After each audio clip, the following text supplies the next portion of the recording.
اہم interview ARY news پر چلا جی نگراں وزیر اعظم انوار الحق کاکڑ صاحب کا، اور جو سب سے اہم سوال ہے، $1 ملین کویسچن ہے، وہ یہ ہے جی الیکشن کب ہو رہے ہیں، الیکشن کرانے کی کیا آپ کی ذمہ داری، آپ کیا سمجھتے ہیں کیا ہے؟ تو وہ یہ جی کہتے ہیں کہ اس کا جواب ہمارے پاس نہیں ہے، الیکشن کرانا ہمارا کام نہیں، الیکشن کمیشن نے کرنا ہے۔ پھر یہ پوچھا ان سے کہ یہ بتائیں جو صدر مملکت نے خط لکھا ہے جس میں انہوں نے ڈیٹ سجیسٹ کر دی، اسے آپ کیا سمجھتے ہیں؟ تو انہوں نے کہا دیکھیں جی ابھی فی الحال ایز وی اسپیک صدر صاحب کا جو خط ہے اس کی کوئی قانونی حیثیت نہیں ہے، اگر یہ معاملہ سپریم کورٹ میں جاتا ہے، حالانکہ وہ کہہ رہے ہیں میں سنجیدہ سمجھ رہا ہوں صدر صاحب کے خط کو، لیکن اگر یہ معاملہ سپریم کورٹ میں جاتا ہے تو وہاں سے جو فیصلہ آئے گا پھر ہم اس پہ عمل درآمد کریں گے، جیسے پہلے کیا تھا۔ لیکن کیا کہہ رہے ہیں دیکھتے ہیں۔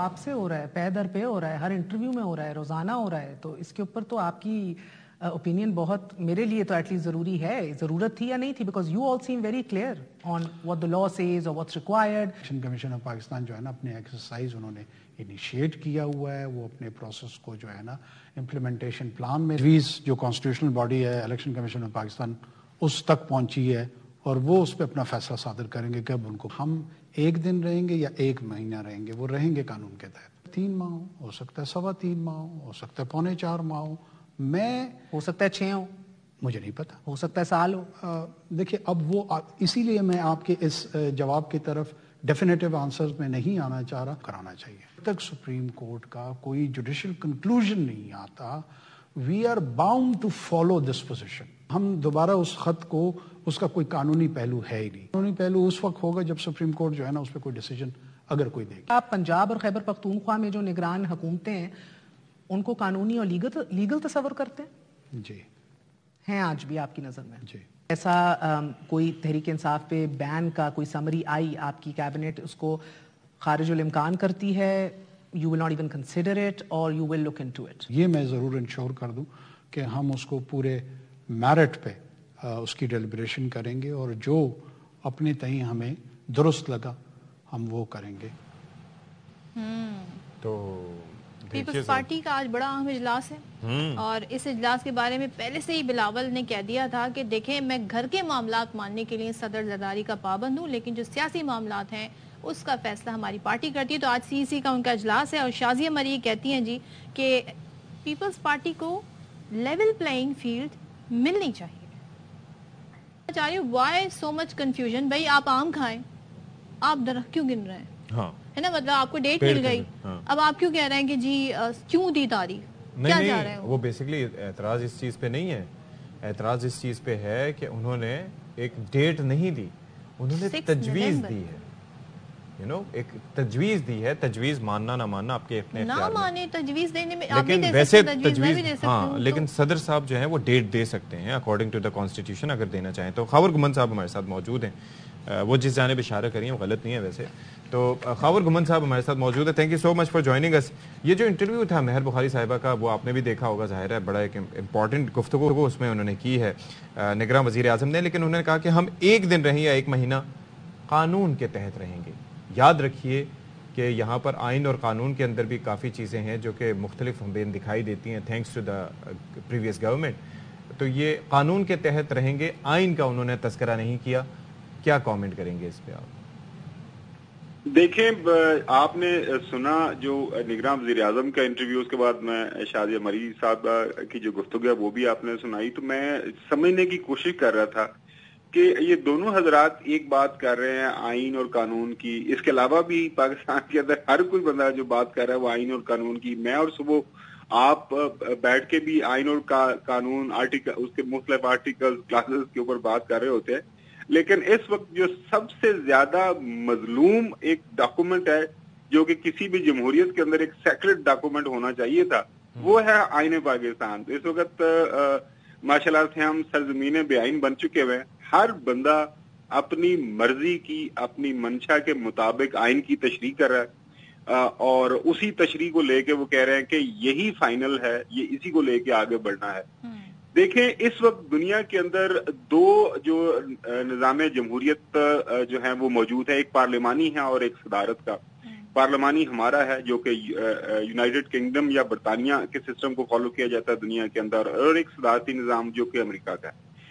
ان دونوں نظاموں کے اندر ایک جو کامن جو چیز ہے وہ یہ ہے کہ جو الیکشن کروانے کا مرحلہ ہے اس کے اوپر کسی بھی طرح کا نہ کوئی ابہام ہے، نہ کوئی کمپرومائز ہے، نہ کسی بھی طرح کے شکوک و شبہات ہے. آپ کو آئندہ 50 سال 100 سال بعد بھی پتا ہے امریکہ کے اندر کہ کون سی تاریخ کو الیکشن ہونے ہیں. اسی طرح جو ہے یو کے اندر کوئی مسئلہ درپیش ہوتا ہے، حکومت ناکام ہوتی ہے، حکومت کو کسی ایشو کے اوپر فیصلہ چاہیے ہوتا ہے، جس کے اوپر بریگزٹ کے ٹائم پہ کتنے پرائم منسٹر چینج ہوئے، پروسیس نہیں رکا، سسٹم. آپ اشفاق کے سوال میں جب وہ یہ کہہ رہے ہیں کہ جی ہم 1 دن رہیں 1 مہینہ رہیں قانون کے مطابق رہیں گے، تو مہر صاحبہ نے سوال کیا کہ پنجاب کے بھی میں جو نگراں حکومت ہے انہیں آپ قانونی سمجھتے ہیں؟ تو وہ کہتے ہیں جی قانونی ہے. تو یہ کنیکشن کہاں سے کیا قانونی کور حاصل ہے اور پھر کس طرف اشارہ کر رہا ہے نگراں وزیر اعظم؟ میں نے تھوڑی دیر پہلے ہی صدر سے عرض کیا کہ مطلب یہ ہے کہ مجھے نہیں سمجھ آ رہی کہ وہ کس آئین اور کس قانون کی بات کر رہے ہیں. وہاں پنجاب اور کے پی کے اندر انتخابات 90 دن کے اندر ہونے چاہیے تھے، نہیں ہوئے. سپریم کورٹ کے 2 فیصلے ہیں، اس کے اوپر عمل درآمد نہیں ہوا. عمل درآمد کیوں نہیں کروایا گیا؟ ظاہر ہے یہ سپریم کورٹ کے حوالے سے روزانہ کی بنیاد کے اوپر ہم تبصرے تجزیے کر رہے ہیں. لیکن ایک چیز ہے خاور گمن صاحب، یہ چیز جس آپ طرز کی بات کر رہے ہیں نا، کل ہماری بات ہو رہی تھی کنور دلشاد صاحب سے، اور مجھے بڑی اس وقت حیرت ہوئی. اور ظاہر ہے کہ جب انہوں نے کہا کہ آپ آئین کا، ہم نے کہا کہ 90 دن میں الیکشنز ہونے چاہیے کیونکہ آئین یہ کہتا ہے. انہوں نے کہا کہ باقی کون سے آئین کے شکوں کی پاسداری ہو رہی ہوتی ہے، انہوں نے 3-4 شکیں گنوا دیں. تو اس پہ میرا موقف یہی تھا کہ اگر ایک غلط ہے تو وہ دوسری جی ہاں کہ قومی زبان جو ہے وہ اتنے عرصے میں رائج ہو جائے گی، کچھ اور چیزیں. میں نے بھی کہا کہ بھائی اس طرح تو فریڈم آف ایکسپریشن اور اسپیچ سے لے کے رائٹ ٹو ایجوکیشن اور کافی ساری چیزیں، لیکن اس کا ایک غلط دوسرے غلط کو صحیح نہیں کر دیتا. اور یہ توجیہ دینا بڑی عجیب سی بات ہے، اور خاص طور پر اتنے مستند لوگوں کی جانب سے جن کو آئین اور قانون کا پتہ ہے.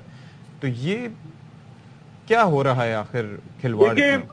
اب وہی میں جس طرح میں نے عرض کیا نا تھوڑی دیر پہلے کہ ہر کوئی اپنی مرضی اور منشا کے مطابق حسب ذائقہ جو ہے وہ آئین کی تشریح کر رہا ہے. جتنا اس کو وہ مناسب لگتا ہے، جتنا وہ ہضم کر سکتا ہے، جتنی اس کو بھوک ہے، اسی کے مطابق وہ آئین کے حوالے سے جو ہے وہ اس کو ڈائجسٹ کرنے کی، پنجابی میں کہتے ہیں اس کے اوپر چگالی کرنے کی اتنی ہی کوشش کر رہا ہے. مسئلہ یہ ہے کہ دیکھیں یہ جو مختلف آئین کے آرٹیکل کا حوالہ دے رہے ہیں وہ ریکمینڈیٹری ہے، ان کے ریکمنڈیشن ہے کہ یہ کام ہونے چاہیے. یہ تو ایک بہت واضح چیز ہے. دیکھیں ایک نظام کی جو بنیاد ہے، پاکستان کا جو آئین ہے اس کا ابھی آپ اپنے سامنے رکھیں، اس کی جو 3-4 لائن ہے اس کے اندر بہت واضح لکھا ہوا ہے کہ اللہ تعالیٰ کے بعد جو حاکمیت کا حق ہے وہ عوام کے پاس ہے.